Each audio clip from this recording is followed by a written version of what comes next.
میرے حساب سے آؤٹ پٹ یہ نکلا کہ پہلگام میں ہم نے 27-28 لوگ کھوئے، اور اس کے بعد ہم نے اور بھی کئی لوگ کھوئے، ہمارے مکان تباہ ہو گئے، ہمارے جو شہر پونچھ جیسا شہر اس کی تباہی ہوگی، وہاں لوگ مارے گئے، بچے مارے گئے، عورتیں ماری گئی۔ میں سمجھتی ہوں کہ جو آج کر رہی ہے گورنمنٹ آف انڈیا، جو ڈیلیگیشنز بھیج رہی ہے اب مختلف ملکوں کے اندر، یہ شاید تب کرنا چاہیے تھا تاکہ بتایا جائے لوگوں کو کہ ہمارے ساتھ کیا ہوا ہے، ملک کے ساتھ کیا ہوا ہے، اور ہمیں کیا کرنا چاہیے۔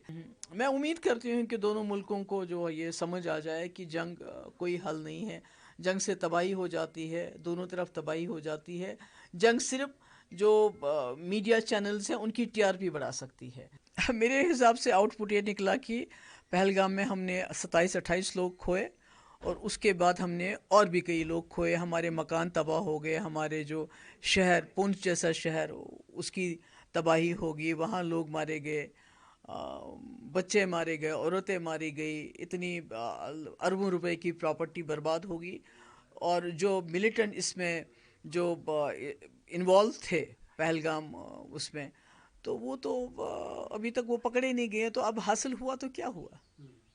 دونوں طرف سے جو نقصان ہوا ہے، اگر اس کی پہلے اس میں ذرا سا بھی سوچ ہوتی، ڈپلومیٹک ویز کو تھوڑا سا اسٹرانگ کیا جاتا، آپ کو لگتا ہے شاید یہ نوبت نہیں آتی، ایک انا ایک غرور پر یہ سب ہوا۔ میں سمجھتی ہوں کہ جو آج کر رہی ہے گورنمنٹ آف انڈیا، جو ڈیلیگیشنز بھیج رہی ہے اب مختلف ملکوں کے اندر، یہ شاید تب کرنا چاہیے تھا تاکہ بتایا جائے لوگوں کو کہ ہمارے ساتھ کیا ہوا ہے، ملک کے ساتھ کیا ہوا ہے، اور ہمیں کیا کرنا چاہیے۔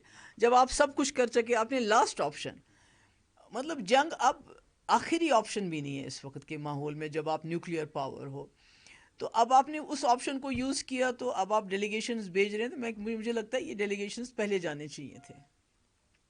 جو گورنمنٹ چاہے آج ہے یا پی ڈی پی کی، آپ کو نہیں لگتا ہر گورنمنٹ نے اپنی طرف سے اپنے ٹائم پہ کام کیا ہے، اور اس کی سرٹیفکیٹ دینے کی ضرورت نہیں ہے کہ آج پارلیمنٹ ڈیلیگیشن جائے کہ کشمیر کے لوگ ٹیررزم کے ساتھ نہیں ہیں؟ ہاں، وہ میں نہیں کہہ سکتا، I don't want to comment on that, یہ تو بہت ہی بیہودہ بات ہے ایسا سوچنا بھی۔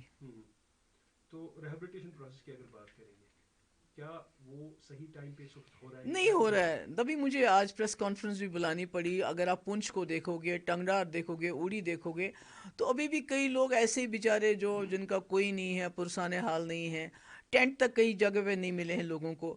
اسی طرح سے مکان جو برباد ہو گئے ہیں، جس کو یہ کہتے ہیں کہ بھئی ایک شل لگا ہے تو مکان کا ڈھانچہ کھڑا ہے، پر مکان اندر سے بالکل ختم ہو چکا ہے۔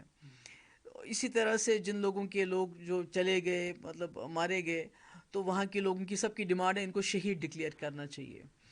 آپ نے لون لیے ہیں چھوٹی چھوٹی دکانیں کھولنے کے لیے، وہ لون کا انٹرسٹ ویو آف کرنا چاہیے۔ بینک آپ کو انشورنس نہیں دے رہے ہیں، وہ کہتے ہیں یہ وار ہے۔ نوکری ملنی چاہیے جن کے گھر کے لوگ جو اس میں شہید ہو گئے۔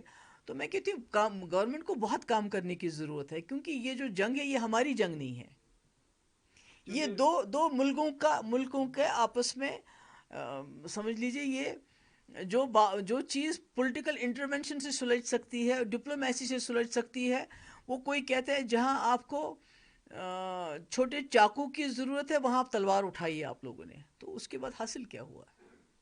چونکہ اگر دیکھیں گے پہلگام انسیڈنٹ کو اتنا اب گھما پھرا کے پیش کیا جا رہا ہے کہ اس کو کہتے ہیں پری پلاننگ تھا، نتیجہ یہ کہ کل چاہے جموں کشمیر میں یا جموں کشمیر سے باہر 7 سے 8 لوگوں کو اریسٹ کیا گیا جن کو سپاہی قرار دیا گیا۔ اس میں سے 2023 میں پاکستان میں ایک لڑکی کو دکھایا جا رہا ہے جیوتری ملہوترا، یہ پہلے پہلگام انسیڈنٹ سے کشمیر آئی تھی، اس کے بعد کچھ پلان ہوا ہے، یہ سمجھ نہیں آ رہا کس کون کس ویری انفارچونیٹ، میں جو دیکھ رہی ہوں اس کو جو ہو رہا ہے، جیسے یہی پروفیسر علی خان، کیا بولا انہوں نے، کیا کہا انہوں نے؟ صحیح تو کہا کہ جو کرنل قریشی کے بارے میں، صفیہ قریشی کے بارے میں جو اس منسٹر نے بات کہی وہ بہت غلط ہے، آپ بہت شور مچا رہے ہیں، مگر کم سے کم جن کو آپ مسلمانوں کو لنچ کرتے ہیں، جن کے گھر آپ توڑتے ہیں، جن کی مسجدیں آپ توڑتے ہیں، ان کے بارے میں بھی سوچیے تو کون سا گناہ کیا تھا اس نے کہ اس کو جیل میں ڈال دیا۔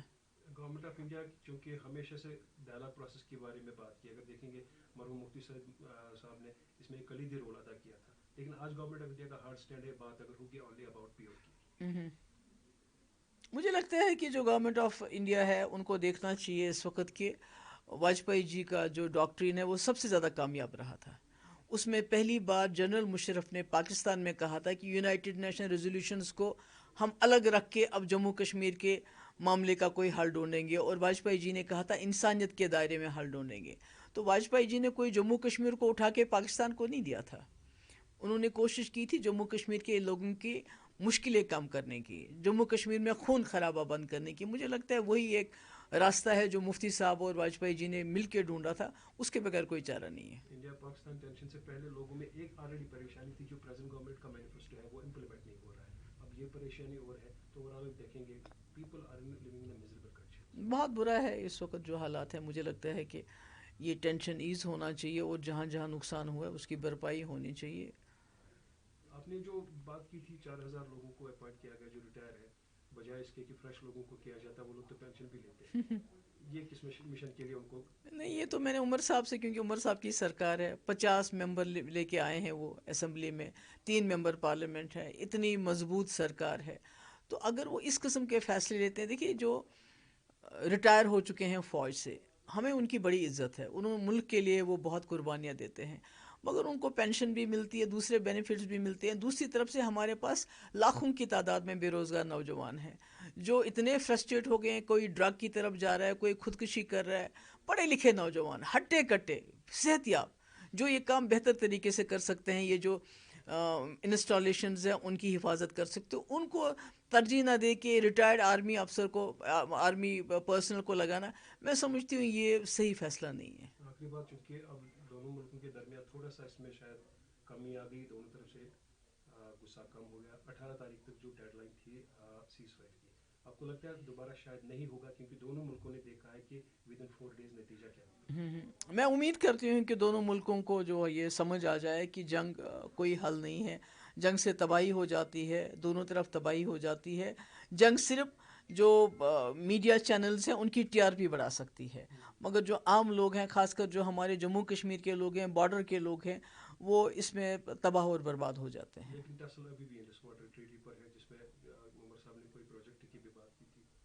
دیکھیں عمر صاحب نے ایسا کیوں کہا، وہ کیوں ایسا چاہتے ہیں کہ اس وقت ان معاملوں کو اچھالا جائے جس سے آپس میں تناؤ بڑھے، مجھے معلوم نہیں وہ ایسا کیوں کہتے ہیں. مگر میرا یہ ماننا ہے کہ پہلی گورنمنٹ آف انڈیا نے 2019 میں 370 کو ختم کر کے پاکستان اور چائنا کو نزدیک لایا، جو ہمارے ملک کے لیے ٹھیک نہیں ہے. آج انہوں نے انڈس واٹر ٹریٹی کو سسپینڈ کر کے چائنا کا، میں نے ابھی ایک خبر سنی کہ جو محمد ڈیم ہے پختونخوا میں، اس میں وہ جلدی کر رہے ہیں. یعنی آپ موقع دے رہے ہیں چائنا کو اور زیادہ نزدیک، چائنا اور پاکستان کو اور زیادہ نزدیک آنے کا، تاکہ جو انڈس واٹر ٹریٹی سے نقصان ہوتا ہے اس کی کہیں نہ کہیں بھرپائی ہو. تو مجھے لگتا ہے کہ یہ شاید جو پالیسی ہے اس قسم کی جس سے کانفلکٹ زیادہ بڑھتا ہے، مجھے لگتا ہے یہ صحیح نہیں ہے.